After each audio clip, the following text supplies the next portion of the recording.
So I'm Danny Sims. I'm now the chairman of DJS Research. We're a full-service market research agency. We're doing well, we've grown each year, and we're now one of the leading market research agencies in the UK. I hadn't heard of employee ownership prior to my research director sending me an email saying, have you seen this, Danny? It's a local PR marketing company to us who's just become employee owned. And I thought, this sounds interesting. And the more and more I looked into it, I thought, yes, this could suit us. So I joined towards the end of 2018. And at that point, I had no vision of the company ever changing the way it was being led. Danny was the director at the time. He had set up the company from scratch. We always used to say he set it up from his shed, quite literally. So I just thought that's the way things were going to carry on. I heard that we were going to transition to an employee-owned model.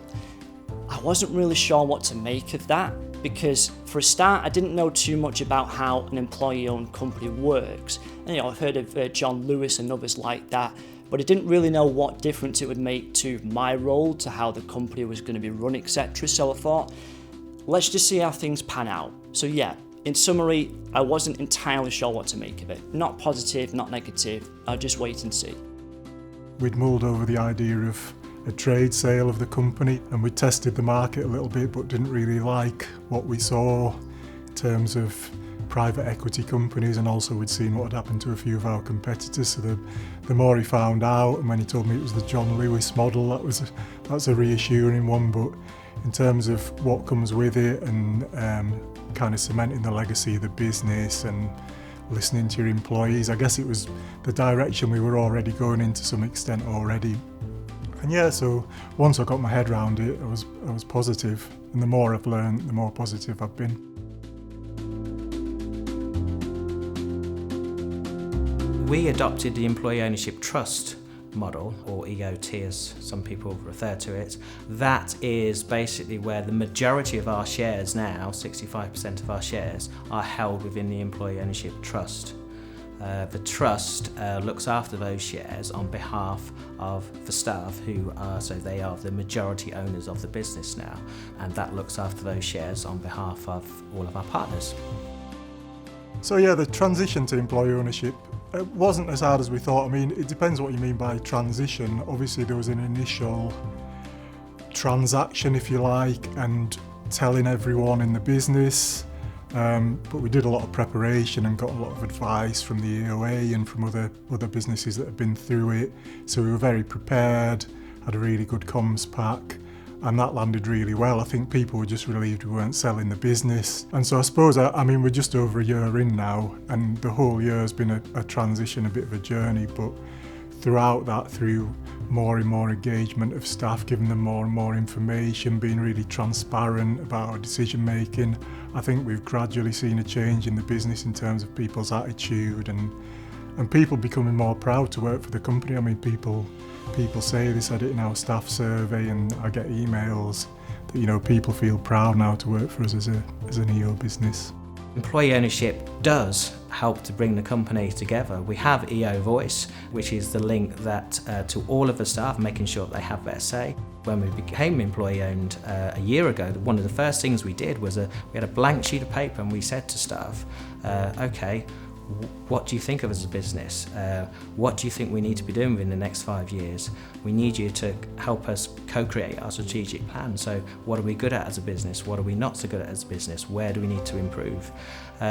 So they co-created the strategic plan, all of them, and we came up with an action plan with some of the things we need to do straight away, short-term, medium and long-term objectives, and we're ticking them off. So they're all of the things that our partners have said that we need to do as a business.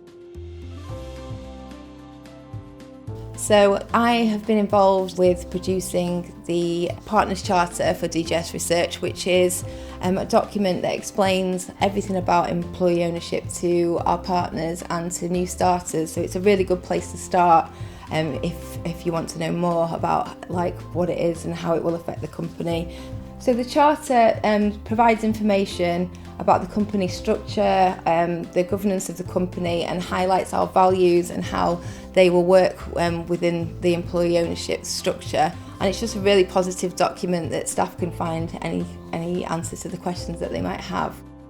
That's one of the key elements, I guess, of being employee-owned, that everyone has a voice and everyone is listened to. Prior to being employee-owned, we had that positive atmosphere at DJS, and we were very honest and open and had that open door culture. So EO Voice is really just cementing that, I guess, and formalising really what we do and how we do things. But yeah, it's incredibly important. I think, you know, the fact that people feel that their voices are listened to is really key.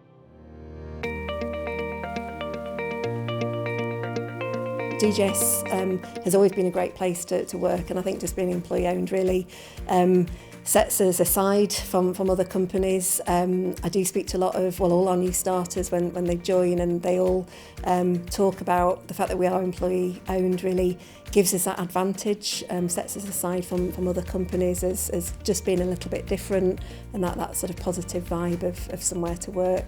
So yeah, I think it helps us attract new starters. We also obviously speak to when we're recruiting, we talk about being employee owned, and yeah, it's just a positive advantage to the company. I'd say first of all, don't expect radical change within the company in the way it's being led. It's still going to be the case that you will have your current directors, your current leaders with their experience and their knowledge who are making the key decisions, but I would encourage them to engage in the process as much as they can. It should be a collaborative effort where, you know, as a company you recognise that you all have to work together, you've all got those common goals, and yeah, any opportunity you get to express your views, express your feedback, and just to step out perhaps beyond the role that you're currently in. You know, go take a risk almost. If you get an opportunity to, you know, suggest some kind of change or implement the change yourself, I think employee ownership as a model encourages you to do that, and that encourages new ideas, new ways of doing things, and that can give you perhaps even a competitive edge. So you're going to benefit, but you have to put the effort into it. You can't just assume that everyone else is going to do that for you. We feel that, you know, we're only 1 year into the journey. We've got a long journey ahead of us, but we feel that we've started off really well. And if we can continue to do this and continue to engage staff and continue to educate them, and so they really embrace what employee ownership means and being a real partner and part of the business, it's already reaping dividends with our clients. Our clients are very interested in it. Our clients want to know more about it. Social value is a big thing now for people looking for jobs, and employee ownership just fits really nicely with that. So it's definitely helping us grow and attract talent, and also helping to retain the staff that we've got as well.